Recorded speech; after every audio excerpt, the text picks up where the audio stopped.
Shashi sir, सवाल ये उठता है कि 11 साल का जश्न कैंपेन तो ऑपरेशन सिंदूर पर केंद्रित है, बाकी सवालों से क्या बाकी सवालों की तरफ देखेगी भाजपा? जैसा विपक्ष ने जितने सवाल उठाए हैं, कांग्रेस ने जितने सवाल उठाए हैं, वो रेलवे को लेकर के एक कैंपेन लॉन्च करते हैं और उधर उसी दिन मुंबई के अंदर एक बड़ी घटना हो जाती है जब 5 लोग ट्रेन से गिर करके मर जाते हैं, उनको पूछने वाला कोई नहीं है। और रेल मंत्री जो है वो गुणगान करने की तैयारी कर रहे होंगे कि 11 सालों का जश्न कैसे सेलिब्रेट करेगा रेलवे, जैसे उनके अपने पैसे से वो कैंपेन लॉन्च होगा। उन्हीं लोगों के पैसे से जिन्होंने जान गंवाई है रेलवे कैंपेन लॉन्च करवाएगा और जान गंवाने वालों को कोई पूछने वाला नहीं है। शशि सर, हम प्रकाश जी, यही यही विडंबना है मोदी जी के कार्यकाल की, कि आप हर समय आपदा में अवसर ढूंढते हो और अवसर पाने के लिए आपदा निर्माण करते हो, अगर ठीक से कहूँ तो।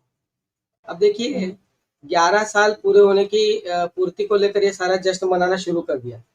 अभी जुमा जुमा इनको 1 साल ही हो गए तीसरी टर्म में आकर, वो भी एक माइनॉरिटी सरकार 79 सीट्स में चोरी डकैती करके, कम से कम, है ना, उससे भी ज्यादा हो सकता है, ठीक है, बाकी लोगों को ब्लैकमेल करके जैसे तैसे आपने तीसरी टर्म में सत्ता ली है, प्रधानमंत्री पद ले लिया है। तीसरी टर्म शुरू होकर 1 ही साल हो गया और आप 11 साल का हिसाब रखना शुरू कर दिए।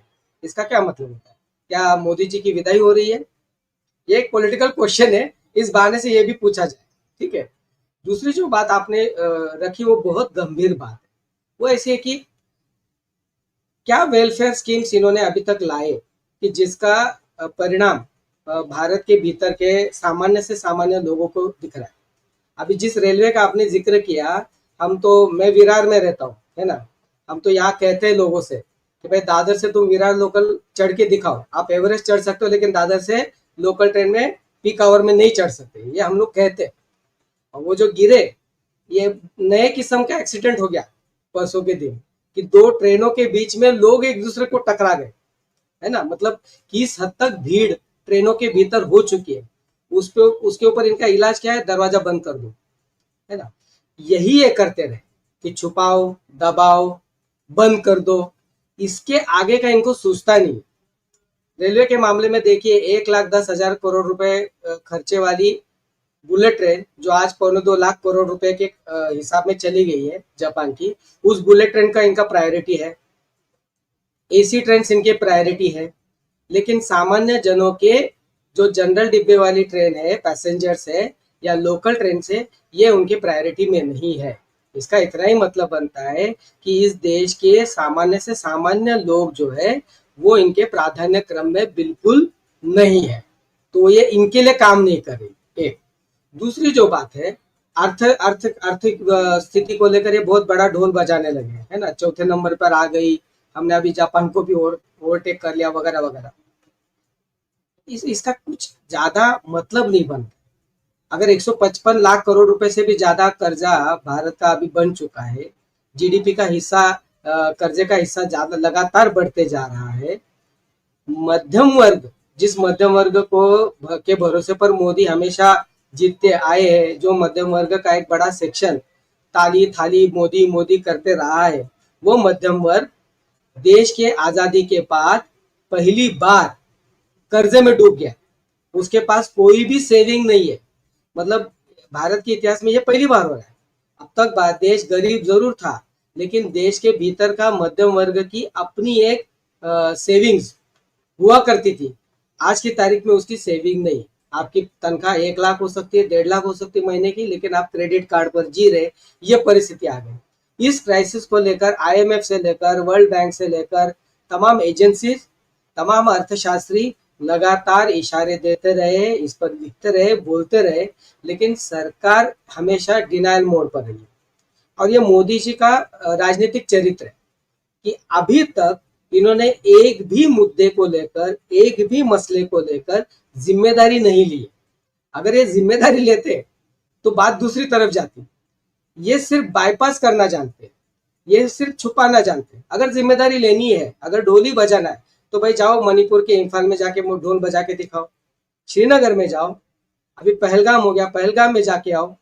छोड़िए वो सब, वो पहलगाम में जिस हमारी बहन के सिंदूर ये हो गया, बेचारी विधवा हो गई, उस अहमदाबाद की बहन के पास तो जाके दिखाओ और वहां उसको समझाओ कि भाई ये सरकार आपके लिए काम कर रही है, वीआईपी सिक्योरिटी के लिए नहीं काम कर रही। ये बोलने की हिम्मत है अहमदाबाद में? ये भी हिम्मत मोदी आज तक नहीं दिखा पाए। तो ये किस बात का ढोल बजा रहे, ये कुछ मेरी समझ के बाहर है। दूसरी जो बात है, जो एक इस बहाने से इंटरप्रिटेशन को लेकर बहुत सारी गुंजाइश बन जाती है, वो ये है कि 2014 में मोदी जी के नेतृत्व में भाजपा का जो एक सामाजिक आधार था हिंदुत्व के नाम पर, वो आधार अभी बिखर रहा है। ये बात समझनी होगी। अभी इनको भाड़े से लोग लाकर ढोल बजाने पड़ रहे। मैं कश्मीर में था, जम्मू सड़क मार्ग आ रहा था जब ये कटरा के पास वो पुल का उद्घाटन करने के लिए मोदी जी आए थे। हमने देखे भाड़े से लोग कैसे लाए गए, उनके बसेस कैसी रखी रही है, उनका चेकिंग क्या हो रहा है। अब ये नौबत आ चुकी है, ये मोदी मोदी करने वाले लोग भी इनके साथ बचे नहीं है। तो सामाजिक आधार खिसकते जा रहा है। सिर्फ इतना ही है अभी कि पूरी यंत्रणा इनके कब्जे में।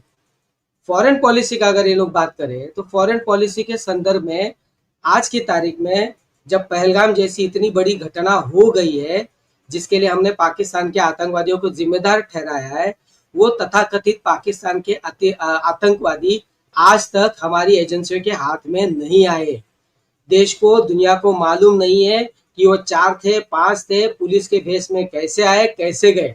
सिर्फ जो विक्टिम्स है वो उनके आई विटनेस के रिकॉर्ड है। और हमारे परराष्ट्र मंत्री क्या कह रहे हैं, जयशंकर, कि हमारे पास सीसीटीवी फुटेज है, हम उनको आइडेंटिफाई कर रहे हैं, आजकल लोग जंगल में घूम रहे हैं, उनको पकड़ेंगे। ऐसी बातें नहीं चलती। परराष्ट्र नीति में आज की तारीख में भारत पूरी तरह से आइसोलेट हो चुका है। ऐसा कभी नहीं हुआ है। देखिए, 75 साल में भारत अंतरराष्ट्रीय स्तर पर इस तरह से डिप्लोमेटिकली आइसोलेट कभी नहीं हुआ था। भारत के पड़ोसी जो जिसका सार्क का जन्म पैदा करने में भारत की बड़ी भूमिका रही, वो सार्क कंट्रीज भी हमसे दूर हो चुकी है।